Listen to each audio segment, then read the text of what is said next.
사도행전 11장 19절 말씀인데요. 사도행전 11장 19절에서 교재에는 한 절 되어 있는데 19절에서 26절까지 같이 보도록 하겠습니다. 사도행전 11장 19절에서 26절까지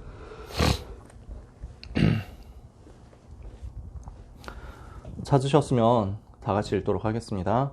그때 스데반의 일로 일어난 환난으로 말미암아 흩어진 자들이 베니게와 구브로와 안디옥까지 이르러 유대인에게만 말씀을 전하는데 그 중에 구브로와 구레네 몇 사람이 안디옥에 이르러 헬라인에게도 말하여 주 예수를 전파하니 주의 손이 그들과 함께 하심에 수많은 사람들이 믿고 주께 돌아오더라.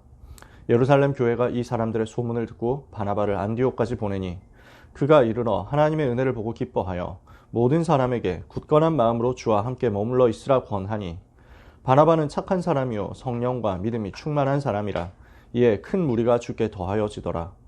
바나바가 사울을 찾으러 다소에 가서 만나매 안디옥에 데리고 와서 둘이 교회에 1년간 모여있어 큰 무리를 가르쳤고 제자들이 안디옥에서 비로소 그리스도인이라 일컬음을 받게 되었더라. 아멘. 이번 달 우리가 초대교회가 무엇을 가지고 있었느냐에 대한 말씀을 보고 있습니다. 그 중에 오늘 같이 나눌 말씀이 유대인이 놓친 것을 가진 초대교회입니다. 유대인이 놓친 것을 초대교회가 가지고 있었죠. 무엇을 가지고 있었냐? 237이라는 비밀을 가지고 있었습니다. 세계 복음화, 세계 선교라는 비밀을 가지고 있었죠. 이것이 초대교회를 하나님이 쓰실 수밖에 없었던 이유였습니다. 반대로 유대인을 하나님이 쓰실 수 없었던 이유였습니다. 237이라는 부분을 가지고 있지를 못하니까 오늘 여러분이 하나님의 절대적인 계획과 소원을 마음에 담는 시간 되시기를 바랍니다. 성령의 역사가 일어나면 반드시 현장 변화되는 일이 따라옵니다. 이게 지난주에 봤었던 내용이죠. 사도행전 2장 1절에서 47절 내용입니다. 여러분이 아시는 대로 5가지 응답의 시간표가 옵니다. 사도행전 1장 1절에서 11절 138의 근본 언약을 붙잡고 사도행전 1장 12절에서 14절 마음을 같이하여 오로지 기도에 힘쓴다. 언약 붙잡고 기도한다면 반드시 하나님의 역사는 이렇게 일어납니다. 성령의 역사로, 현장을 변화시키는 성령의 역사로. 성령께서 역사하시니까 변화가 일어나죠. 나에게 변화가 일어나고 증거가 일어날 거예요. 그럼 이걸 가지고 하나님이 어디로 향하게 하시느냐? 전도 문이 열리는 대로 향하게 하십니다. 그러면은 여기에서 말씀이 성취될 거고요. 여기에서 제자가 일어날 거고요. 여기에서 현장 변화시키는 말씀 운동 시스템이 세워지게 될 겁니다. 성령 역사 일어나면 당연히 이런 일이 따라옵니다. 이렇게 현장이 살아날 때 하나님은 반드시 이것을 주세요. 지속할 증거를 주십니다. 전도 운동이 지속되도록 하기 위해서 하나님은 많은 응답들을 주시는 거죠. 사도행전 3장 1절에서 10절에는 안진뱅이가 일어났어요. 그 다음에 사도행전 4장에서는 오직 그리스도라는 유일한 메시지가 선포됐어요. 사도행전 4장 12절에 다른 이로서는 구원을 받을 수 없나니 천하 사람 중에 구원받을 만한 다른 이름을 우리에게 주신 일이 없음이라 그랬죠. 사도행전 5장에서는 그들이 성전에 있든지 집에 있든지 예수는 그리스도라 가르치기와 전도하기를 그치지 않았다. 예수가 그리스도라고 계속해서 전도운동이 일어날 수 있도록 하나님이 역사하신 거죠. 사도행전 6장 1절에서 7절에는 중직자가 세워지고 마침내 예루살렘 전체를 살리는 전도운동이 일어나게 됩니다. 그래서 6장 7절에 보니까 그때 예루살렘의 제자의 수가 더 심히 많아지고 허다한 제사장의 무리도 이 도에 복종하니라 그랬죠. 하나님이 이 성령의 역사를 따라서 현장이 변화되니까 지속할 수 있는, 전도운동할 수 있는 응답과 증거를 계속 주시는 거예요. 그런데 중요한 것은 응답 이후입니다. 응답 이후가 중요해요. 응답 자체가 목적이 아니거든요. 축복과 증거가 오는데 그 축복과 증거가 우리의 목표가 아니에요. 하나님의 더 큰 계획이 있단 말이에요. 근데 많은 사람들은 응답이 오면 그 응답에 안주합니다. 그 응답에 머물러 있단 말이에요. 그러면 하나님이 주시는 진짜 응답은 못 받는 거예요. 사실은 응답이 아니거든요. 사실은 성공도 응답이 아니고 실패도 응답이 아니고 그 뒤에 있는 것이 있단 말이에요. 그것을 볼 수 있어야 되는데 하나님의 진정한 의도를 못 보면은 응답 이후에 그 응답에 도취되어 가지고 안주할 수 있습니다. 응답에 머물러 있는 거예요. 근데 진짜 하나님이 사용하시는 사람은 하나님의 더 큰 계획을 바라보면서 그 이후에 진짜 응답을 향해서 갱신합니다. 우리의 싸움은 이것이라고 할 수 있습니다. 하나님이 주시는 응답을 받았을 때 그 응답에 머물러 있느냐, 아니면 하나님의 진짜 의도를 제대로 파악했느냐. 여러분, 시험 칠 때 출제자의 의도 파악해야 돼요. 하나님의 진짜 의도를 여러분이 파악하셔야 돼요. 뭡니까? 하나님의 진짜 의도는 세계복음화에 있습니다. 전 세계 살리는 것에 있어요. 다민족을 살리는 것에 있어요. 저 죽어가는 237개 나라와 한 번도 복음 듣지 못하는 5천 종족에 있어요. 하나님의 진정한 의도는 이 팀들을 살릴 TCK들한테 있는 거예요. 근데 이 부분에 대해서 유대인들은 전혀 관심이 없었던 거예요. 유대인들은 선교를 놓친 것입니다. 이러니까 이 사람들이 응답을 받을 수가 없어요. 하나님은 처음부터 세계복음화를 말씀하셨거든요. 하나님의 진짜 관심은 처음부터 세계복음화였어요. 다민족을 살려라, 세계를 살려라, 이게 하나님의 계획이었어요. 어떻습니까?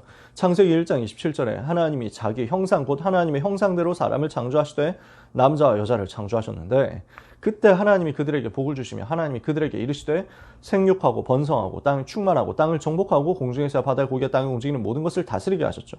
생육, 충만, 정복, 생육, 충만, 번성, 정복, 다스림, 이 부분이 하나님이 처음부터 주신 세계복음화의 약속이었어요. 전 세계를 향해서 흩어져라. 이 복을 가지고 전 세계에 흩어져서 번성해서 전달해라는 거예요. 그래서 아브라함 처음 부를 때도 창세기 12장 1절에서 3절에 아브라함을 부르시면서 하신 말씀이 뭐였습니까? 내가 너로 큰 민족을 이루게 하겠다. 너를 창대하게 하겠다. 너는 복이 될 것이다. 그러면서요, 너를 축복하는 자에게는 내가 복을 내리고 너를 저주하는 자에게는 내가 저주하리니 땅의 모든 족속이 너로 말미암아 복을 받을 것이다. 모든 족속이 너 때문에 복을 받을 것이다. 모든 족속이 복을 받게 만들겠다는 거예요. 창세기 22장 17절 18절에도 하나님이 말씀하시죠. 너의 씨로 말미암아 천하 만민이 복을 받을 것이다. 네 씨가 대적의 성문을 차지하게 될 것이다. 원수 사탄의 권세를 꺾고 천하 만민을 살리는 전도운동하게 될 것이라고 약속한 거예요. 이사야 42장, 이사야 49장 하나님이 뭘 말씀하시냐면 이방의 빛이 되어서 땅끝까지 비추게 할 것이다. 하나님은 처음부터 구약시대부터 계속 세계복음화를 말씀하셨어요. 다민족을 살리고 세계를 살려라, 이걸 약속하셨어요. 근데 이스라엘이 이 부분을 놓치는 거예요. 그러니까 하나님이 어떻게 하십니까? 억지로 이것을 붙잡게 하신 거예요. 애굽을 살려야 되는데 강대국 애굽에 대해서 관심이 없고 살릴 생각을 못하니까 그 현장에서 주어지는 응답과 축복에 안주하니까 결국 애굽에서 노예가 되어버린 거죠. 그렇게라도 해서 애굽을 살리라는 거니까. 하나님이 요셉을 불러가지고 애굽에서 총리가 되게 하신 이유가 뭐였습니까? 애굽 중심으로 세계를 살리라는 거였잖아요. 이걸 요셉은 깨닫고 응답을 받았거든요. 근데 요셉의 후손들로 이어지면서 애굽을 중심으로 해서 세계를 살리러 가야 되고 가나안 땅 가야 되는데 이 부분을 놓치는 거야. 복음 회복할 가나안 땅 가고 그 다음에 애굽과 세계를 살려야 되는데 이걸 못 누리니까 애굽에서 노예가 되어버렸어요. 바벨론 강대국을 살리고 바벨론 통해서 세계 살려야 되는데 바벨론에 대해서 전혀 관심이 없는 거예요. 민족주의에 빠져가지고 선민사상에 빠져가지고. 그러니까 바벨론에 전쟁 나가지고 져서 나라 망하고 포로가 돼서 끌려간 거예요. 로마를 살리는 게 하나님의 계획인데 로마에 전혀 관심이 없습니다. 그러니까 속국이 되어버린 거예요. 선민사상 빠지니까 우리가 세계를 정복할 것이다. 우리가 세계를 지배할 것이다. 언젠가 저 로마 무너뜨리고 우리가 세계를 지배할 것이다. 이런 생각 정도 하고 있는 거예요. 완전 허황된 생각이죠. 하나님과 안 맞는 생각이에요. 그러니까 로마에 속국되어 버린 거예요. 근데도 이스라엘이 끝까지 못 깨닫습니다. 하나님의 계획이 다민족에 있는데 하나님의 계획이 여기 강대국을 살리고 다민족을 살려서 이 사람들 중심으로 세계복음화 하는 것에 있는데 유대인들은 선민사상에 빠져 있는 거예요. 이것과 전혀 안 맞는 선민사상. 우리만 하나님의 선택받은 민족이다 이 생각하는 거예요. 그러니까 실패할 수밖에 없죠. 결국 유대인들은 어떻게 됐습니까? 유대 나라는 AD 70년에 멸망당합니다. 그리고 수백만 명이 학살을 당합니다. 그리고 살아남은 사람들은 유랑민족이 되어서 전 세계를 떠돌게 됩니다. 1948년에 이스라엘이라는 나라가 건국될 때까지 계속 유랑민족, 방랑민족 됩니다. 그러면서 히틀러한테 600만 살해당하지만 그 외에도 많습니다. 러시아에서도 학살당했고요. 소련에서도 학살당했고요. 러시아 제국일 때 학살당하고 소련 되어가지고 러시아 제국일 때 유대인들 너무 핍박당하니까 러시아 혁명이 일어날 때 유대인들이 자금을 지원했어요. 근데 그렇게 해가지고 소비에트 연방 이거 생겼잖아요. 소련이 생겼단 말이야. 근데 얘들이 뒤통수를 치는 거죠. 유대인들 또 학살하고 이럽니다. 유럽에서는 중세시대 거치면서 계속 심심하면 유대인들 팹니다. 유대인들 공격해요. 계속 어려움 당하는 거예요. 어려움 당할 수밖에 없는 다민족 강대국 세계무구마 TCK 이 선교에 대한 가치와 의미와 중요성 완전 놓쳐버리니까. 근데 이 시대에 초대교회는 이 부분을 완전 회복한 것입니다. 초대교회는 응답받을 수밖에 없는 조건을 가지고 있었던 거예요. 하나님의 진짜 소원인 세계복음화를 마음에 담고 처음부터 시작한 거죠. 왜냐? 이 사람들은요, 처음부터 주님이 약속하신 그 언약을 붙잡고 시작했어요.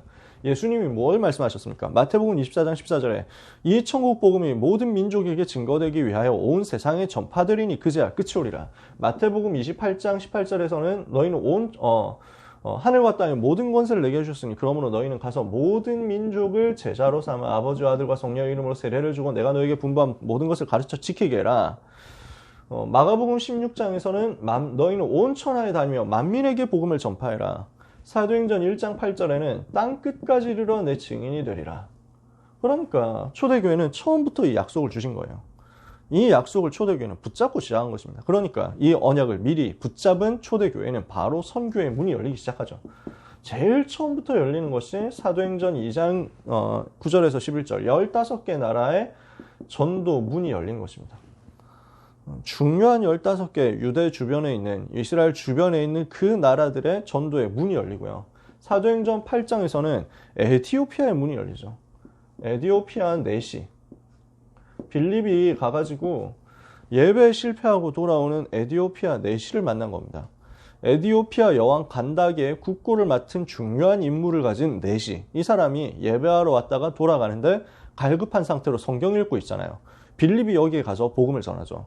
네가 읽는 것을 깨닫느냐 하니까 이게 도대체 이해가 안 된다 하면서 그 성경 구절 보여주는데 이사야 성경 구절이거든요. 이게 누구에 대한 글이냐 모르겠다. 갈급해하는 거예요.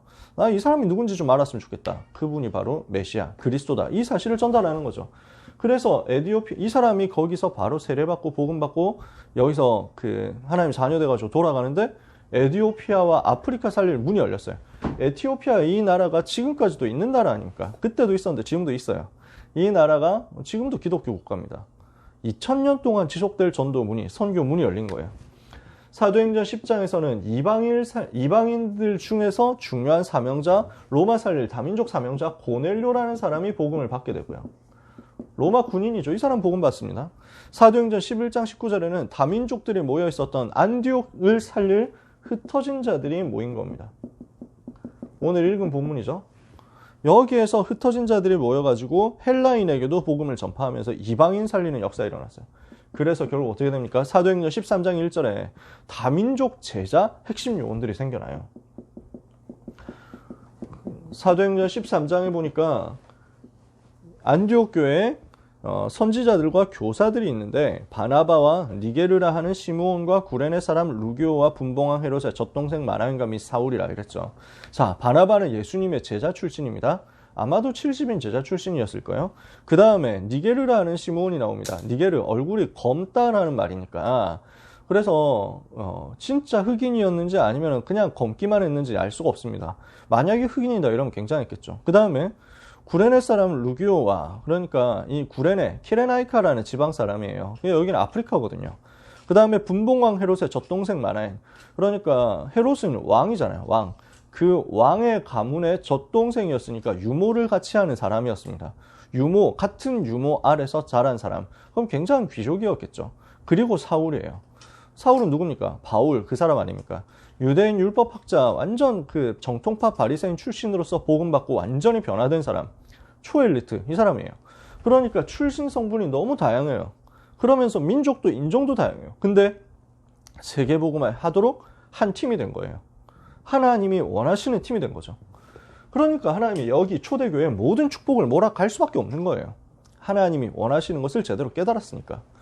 이 사람들을 통해서 하나님은 237을 회복하는 응답을 주시는 것입니다. 237을 회복한 초대교회입니다.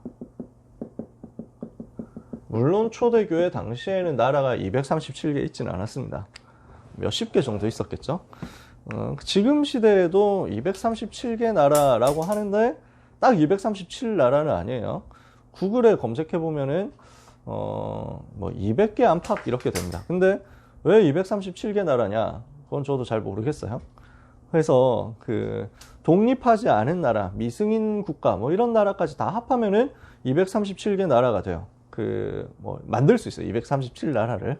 그래서 근데 어디선가 아마 검색을 돌렸는데 237이었거나 아니면은 뭐 코카콜라가 진출한 나라라든지 아니면 뭐 축구를 하는 나라라든지 그런 식으로 막 그 카운팅을 했을 수도 있어요.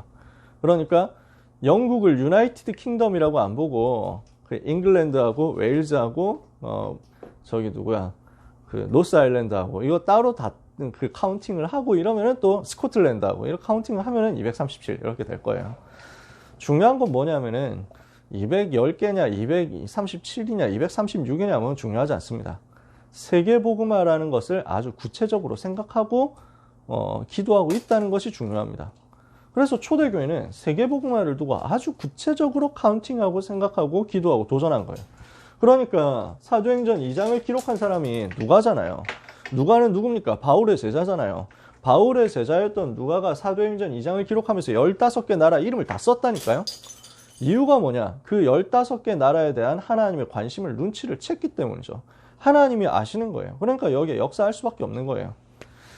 어떻게 해서 하나님이 이 초대교회를 237 복음화를 위해서 사용하셨습니까? 사도행전 13장 1절에서 3절에 세계복음화를 마음에 담은 선교사를 파송하게 된 겁니다.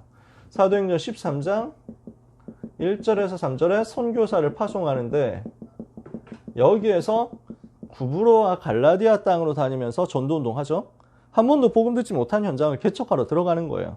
여기에서 복음 받는 사람 중에 유대인뿐 아니라 이방인들이 이제 일어나기 시작합니다. 사도행전 13장 48절에 영생을 이 말을 듣고 이방인들이 기뻐하여 복음을 받는데 이날 영생 주시기로 작정된 자는 다 믿었다. 이방인들이 복음 받고 돌아오면서 제자화되는 역사가 일어나죠.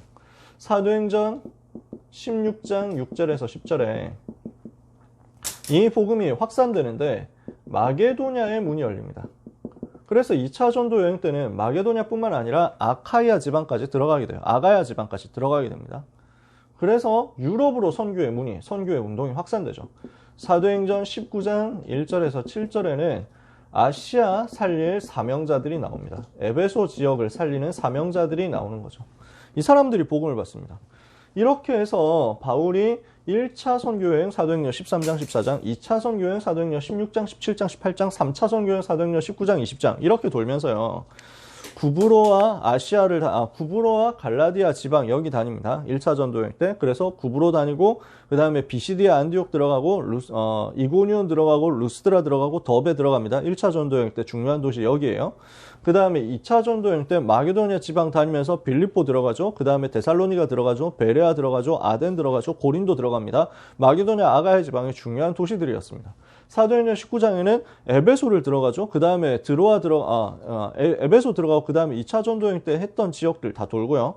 처음에 1차 전도여행 때 돌았던 지역을 들어갔어요. 그 다음에 에베소 들어가서 전도운동 2년 동안 하고요. 그 다음에 2차 전도여행 때 했던 지역 순회를 하고요. 그 다음에 드로아에서 모아서 집중훈련하고 밀레도에서 에베소의 핵심 요원들 불러가지고 마지막 메시지하고 예루살렘으로 들어갔다가 예루살렘에서 체포되죠. 근데 그게 어디로 가는 길이었습니까? 로마로 가는 길이었어요. 사도행전 19장 21절에 바울이 로마도 보아야 하리라 이랬어요. 그 말씀이 성취된 거예요. 사도행전 23장 11절에 로마에서도 증거하여야 하리라. 사도행전 27장 24절에 바울아 두려워 말라. 네가 가이사 앞에 서야 하겠고. 그래서 로마로 도착하게 돼요. 사도행전 28장 30절 31절. 드디어 로마 도착해가지고 온 이태 동안 자기에게 오는 사람을 다 영접하고 예수 그리스도와 하나님 나라에 대한 것을 가르치고 전파하는데 그 많은 사람이 없었더라. 로마 복음화 운동까지 사도행전은 기록하고 있습니다. 그 이후에 바울은 로마에서 순교합니다. AD 67년에 바울이 순교해요. 그 이후에 250년 만에 로마를 정복합니다. 바울이 순교하고 베드로도 순교했는데 복음은 끊어지지 않았어요. 그래서 120명이 시작했던 이 마가다 락방의 전도운동이 아무도 꺾을 수 없었던 로마를 250년 만에 AD 313년에 정복을 하게 됩니다. AD 313년에 콘스탄티누스 황제가 권력을 잡습니다. 그래서 권력 잡고 나서 한 게 무엇이었냐? 밀라노 칙령이라는 것을 선포합니다. 뭘 하냐? 뭘 얘기하느냐? 기독교 믿어도 좋다라는 법이었습니다. 기독교 믿어도 좋다. 지금까지 기독교 믿으면 핍박했잖아요. 기독교 믿으면 처벌했다니까. 이제는 믿어도 괜찮다. 기독교를 공인한 거예요. 로마가 손을 든 거죠. 250년 만에 로마를 정복한 이 복음은 그 이후에도 없어지지 않았어요. 2000년 만에 여기 앉아있는 여러분에게까지 전달된 것입니다. 이 복음의 흐름이 이렇단 말이에요. 어떻게 해서 이 복음이 우리한테 이렇게까지 흘러오게 됐느냐? 선교를 회복한 초대교회 때문에. 선교를 놓치니까 거의 몇천 년 동안 계속 고생한 거예요. 그러니까 애굽에서 노예되어 있다가 빠져나온 게 BC 1400년 이 정도 잡거든요. 그 이전에 400년 동안 애굽에 있었잖아요. 그러니까 BC 1800년부터 애굽에 있었다는 얘기죠. 대충 노예가 언제부터 시작된지 모르지만 그냥 아주 보수적으로 잡아가지고 BC 1400년 그때부터만 노예였다고 칩시다. 예수님 오시기 전까지 1500년, 1400년 기간 동안에 고난당했어요. 선교 못 깨달아서. 예수님 오신 후에도 선교 이해 못하고 다민족 이해 못하고 이방인 이해 못하니까 2000년 동안 유대인들 고난당했고 지금도 고난당하고 있어요. 근데 하나님의 관심을 깨달았던 7 렘넌트 비롯한 중요한 성경 속의 성공자 전도자들과 초대교회는 선교 회복하고 하나님의 관심 속에서 하나님이 주시는 최고 응답을 받았단 말이죠. 그렇다면 오늘 우리는 무엇을 결정해야 되겠습니까? 오늘 지난주에 이야기했습니다만 우리는 오직 복음으로 24 해야 되겠습니다. 자, 지난주에 여러분한테 질문했잖아요. 여러분 뭘로 24 하고 있냐고. 무엇에 24 하고 있냐고. 무엇에 관심이 24 집중되어 있냐고. 그래서 다락방 해보니까 양심적으로 대답하는 친구들이 있었어요. 24 내가 복음 아니 다른 거 생각하는 것 같더라. 무엇을 생각하는지는 얘기를 안 해줬는데 굳이 안 물어봐도 되니까 찔리니까. 근데 우리가 과연 복음으로 24 하고 있느냐? 우리는 점검해야 되겠죠. 오직 복음으로 24 하는 영적 집중을 회복한다면 여기에서 무한한 능력이 나타나게 될 것입니다. 우리는 복음으로 24, 오직 복음으로 24 할 때, 영적 집중을 할 때 우리의 마음에, 우리의 생각에, 우리의 뇌에, 우리의 영혼에 하나님의 말씀이 각인되니까 이것을 가지고 우리 속에 하나님이 심어 놓으신 하나님의 형상이 회복될 거예요. 그럼 어마어마한 능력이 나타나는 거죠. 이것을 두고 편집 설계 디자인이라고 얘기하는 것 아닙니까? 그죠? 우리의 마음에, 우리의 생각에, 우리의 뇌에, 우리의 영혼에 하나님이 주신 것으로 완전히 채워지는 역사 있게 되기를 축복합니다. 이번 방학 때 우리가 그 응답 받아야 되겠죠. 그렇다면 이것을 두고 우리가 편집 설계 디자인해야 된다고 우리가 같이 말씀을 나누고 기도 제목을 잡았는데 무엇을 위하여 편집 설계 디자인 할 거냔 말이에요. 편집 설계 디자인이라는 응답을 이번 여름에 우리는 많은 훈련 속에서 받을 겁니다. 질문해야 됩니다. 무엇을 위해서 편집할 것이냐? 무엇을 위해서 설계할 것이냐? 무엇을 위해서 디자인할 것이냐? 만약 여러분이 전도와 선교 상관없이 편집 설계 디자인 열심히 한다면 그거는 종교인 수준입니다. 불신자들도 해요. 우리는 이 사람들의 편집 설계 디자인을 할 것이냐 선택해야 돼요. 우리는 제자의 편집 설계 디자인을 할 것이냐 선택해야 돼요. 어느 대열에 설 것입니까? 여러분, 선교를 놓친 유대인들은 종교인스럽게 편집 설계 디자인했어요. 이 사람들 굉장히 정교하다니까. 공부 열심히 합니다. 책 되게 많이 읽습니다. 진짜 치열하게 준비합니다. 무엇을 했느냐? 창세기 3장, 6장, 11장 했어요. 자기 중심한 거 아니에요. 육신 중심한 거 아니에요. 성공 중심한 거 아니에요. 내가 잘 되면 된다. 육신적으로 즐기면 된다. 그래서 성공만 하면 된다. 높은 자리에 올라가기만 하면 된다. 좋은 대학 가기만 하면 된다. 그 생각으로 편집 설계 디자인한 거야. 불신자들도 합니다. 왜 들어봤잖아요. 막 비비드 드림이라고 막 생생한 꿈을 꾸면 그건 실현된다고. 막 그런 얘기 하잖아요. 그러면서 얘들도 명상한다니까? 얘들도 생각한다니까? 저 막 생생한 꿈을 꾸면서, 행복한 꿈을 꾸면서 이걸 도전한다니까? 자꾸 설계한다고. 자기의 인생 설계한다고. 제가 전에 얘기한 적 있지 않습니까?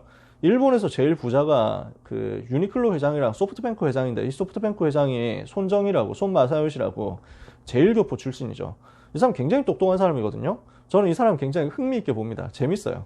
이 사람이 처음부터 계획 세운 거예요. 아주 생생한 계획을 세운 거예요. 내가 20대 때 뭘 하겠다. 사업 자금, 군자금 100만 불을 확보한다.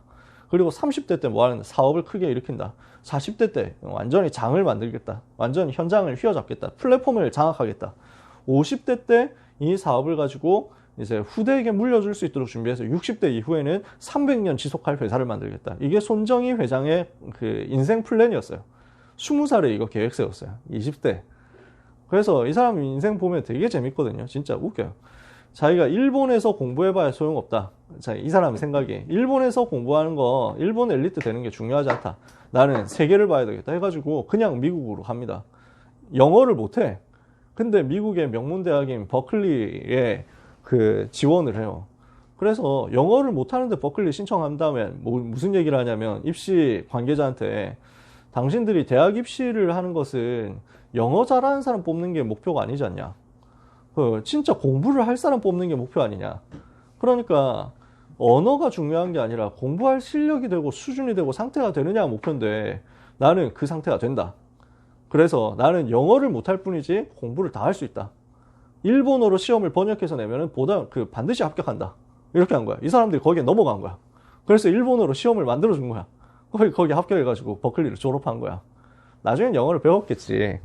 아무튼 이 사람 굉장히 똑똑한 사람이거든요. 졸업할 때 사업을 해야 되겠다 생각을 해요. 무슨 사업을 하냐? 번역기를 만들어야 되겠다. 통번역기를 만들어야 되겠다 생각해요. 기계로 통역을 할 수 있도록 만드는 거야. 어떻게 가능한지 지금도 잘 모르겠는데 이 사람이 이걸 할 수 있다 이렇게 한 거야. 근데 자기는 기술이 없어.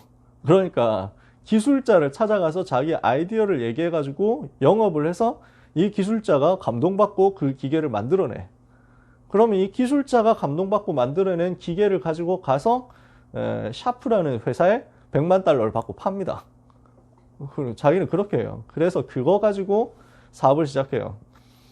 자기 고향으로 돌아갑니다. 후쿠오카인가? 거기서 시작했을 거예요. 박스 2개 놔두고 과일 박스, 사과 박스 2개 놔두고 거기에 올라가서 직원 2명한테 연설했대요. 우리는 세계를 정복할 것이다. 연설했어. 그러니까 직원 2명이 너무 황당하잖아. 소프트뱅크 회사를 만들었는데 컴퓨터 이거 가지고 세계 정복한다. 이러니까 너무 미친 사람 아니냐. 이 2명도 나갔대.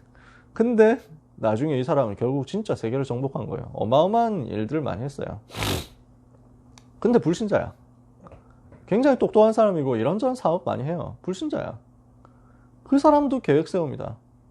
여러분이 편집, 설계, 디자인 하는데 강대국 살리고 다민족 살리고 이방인 살리고 TCK 살리는 것과 상관이 없으면 하나님하고 상관이 없어요. 여러분 오늘 우리는 언약 제대로 붙잡아야 됩니다. 우리의 마음속에 우리의 편집, 설계, 디자인 속에 뭐가 들어있어야 되느냐. 한 번도 복음 듣지 못한 237 나라 5천 미전도 종족 현장, 거기에 복음이 필요한 다민족들, 여기에 복음이 필요한 TCK들, 여기에 관심 있어야 돼요. 이 속에 우리의 편집, 설계, 디자인이 들어가 있어야 된단 말이에요. 여러분이 이 응답을 이번 여름에 받아야 되겠습니다. 하나님이 주신 말씀을 계속 편집하세요. 말씀을 계속 담으세요. 계속 모아야 돼. 그리고 이걸 가지고 여러분의 인생의 도표를 그려봐야 돼요. 인생 전체를 한번 그림을 그려보세요. 내 인생이 어떻게 쓰임받으면 좋겠냐. 그것을 두고 오늘을 디자인하고 시간표에 맞게 구체적인 디자인을 해보세요. 미션 찾아가지고 이번 방학에 대한 디자인도 해보세요. 이미 방학 시작한 사람 많더라고. 그치? 내일 방학하는 사람도 있고. 뭐 해야 되느냐? 디자인하세요. 이번 방학 때 무엇을 할 것이냐. 말씀을 편집하고 인생을 설계하는 거 중심으로 해가지고 이번 방학에 응답받겠다고 디자인을 하세요. 근데 그 편집, 설계, 디자인 속에 뭐가 있어야 된다고요? 237이 반드시 담겨 있어야 돼요. 안 그러면 유대인들처럼 된다니까. 노예되고 포로되고 속국되고 그래도 못 깨달아가지고 결국 실패한다니까. 우리의 인생이 그렇게 낭비할 인생이 아니잖아요. 사랑하는 모든 렘넌트 여러분, 여러분의 삶이 하나님의 관심 속에 들어가게 되기를 축복합니다. 하나님이 역사하시는 그 성령의 역사 한가운데로 들어가게 되기를 바랍니다. 어떻게 하면 돼요? 유대인이 놓쳤던 것을 초대교회처럼 붙잡으면 돼요. 간단한 시작이에요. 하나님, 내 인생이 세계복음화하는 여정 속에 있게 하옵소서. 내 인생이 237 복음화 속에 있게 하여 주옵소서. 내 인생을 통해서 5천 미전도 종족이 복음 받는 역사가 일어나게 하옵소서. 내 인생이 마칠 때 다민족 제자, TCK 제자, 237 살릴 제자들이 남게 하여 주옵소서. 이걸 두고 기도하면서 오늘을 사는 여러분 되시기를 축복합니다. 그래서 이것 때문에 편집 설계 디자인하는 이번 방학은 여러분에게 인생에 있어서 잊을 수 없는 응답의 날들이 될 거예요. 하나님이 주시는 최고 축복을 이번 한 주간 받게 되시기를 예수 그리스도 이름으로 축복합니다. 기도하겠습니다. 하나님 감사합니다. 소중한 사랑하는 렘넌트 위에 하나님의 절대 계획이 성취되는 역사 허락하여 주시옵소서. 유대인들이 놓쳤던 237 다민족 살리고 저 TCK 살리며 강대국 살리고 세계를 살리는 그 선교에 대한 계획을 오늘 렘넌트들은 붙잡게 하여 주옵소서. 초대교회가 붙잡고 로마를 정복했던 것처럼 오늘 우리 렘넌트들이 이 언약 붙잡는 가운데 미래를 살리고 세계를 살리는 응답이 회복되게 하여 주옵소서. 오늘 우리의 삶이 이것을 위하여 편집되고 설계되고 디자인되는 역사 있게 하여 주옵소서.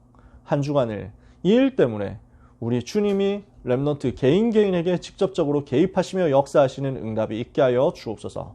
예수 그리스도의 이름으로 기도합니다.